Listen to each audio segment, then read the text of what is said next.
జగన్ ప్రభుత్వం విద్యుత్ శాఖను సొంత జేబు సంస్థల మార్చుకుంది. విద్యుత్ సంస్థల అవసరాలు, నిధుల వెసులుబాటుతో సంబంధం లేకుండా సొంత లాభాలకే ప్రాధాన్యత ఇచ్చింది కమిషన్.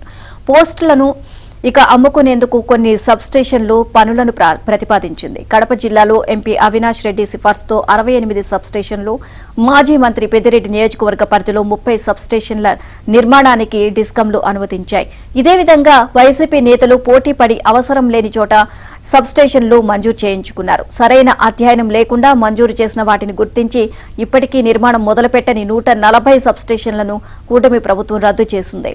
దీనివల్ల ఒక్కొక్క సబ్స్టేషన్ నిర్మాణానికి సుమారు 2.5 కోట్ల రూపాయల చొప్పున డిస్కంలపై సుమారు 350 కోట్ల రూపాయల మేర ఆర్థిక భారం తగ్గింది.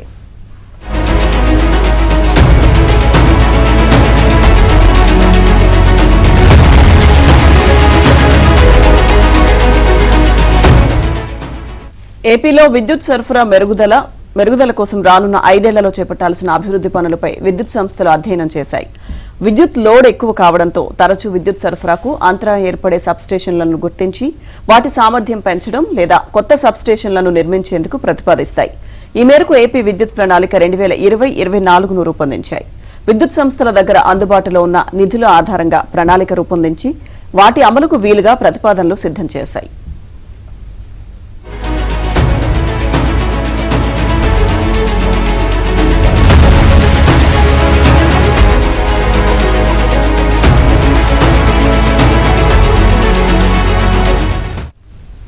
ఏపీలో గత 5 ఏళ్లలో 1,891 కోట్ల రూపాయలతో 927 సబ్స్టేషన్లు నిర్మించాలని ప్రతిపాదించాయి. వీటితో పాటు గత ప్రభుత్వంలో పనిచేసిన మంత్రులు, ఎమ్మెల్యేలు, ఇతర నేతలను సంతృప్తిపరిచేందుకు అదనంగా మరో 350 సబ్స్టేషన్ల నిర్మాణానికి డిస్కంలు అనుమతించాయి. దీనివల్ల డిస్కంలు సుమారు 875 కోట్ల రూపాయలు అదనంగా ఖర్చు చేయాల్సిన పరిస్థితి ఏర్పడింది.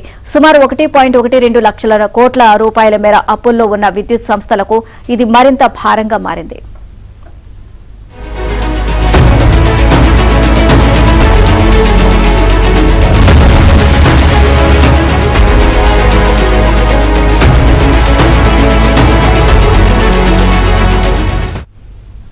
గత ప్రభుత్వంలో కాంట్రాక్టర్లకు పనులు కట్టబెట్టేందుకు కమిషన్ల వసూళ్లకు సబ్స్టేషన్లను నిర్మించాలని మంత్రులు, ఎమ్మెల్యేలు ప్రతిపాదించినట్లు అప్పట్లో ఆరోపణలు వచ్చాయి. దీంతో పాటు ఒక్కో సబ్స్టేషన్లో 4 ఆపరేటర్ పోస్టులను నియమించుకునే అవకాశం ఉంది. కొందరు ఎమ్మెల్యేలు ఒక్కో పోస్టును 7 లక్షల నుంచి 10 లక్షల రూపాయలకు అమ్ముకున్నట్లు ఆరోపణలు వచ్చాయి.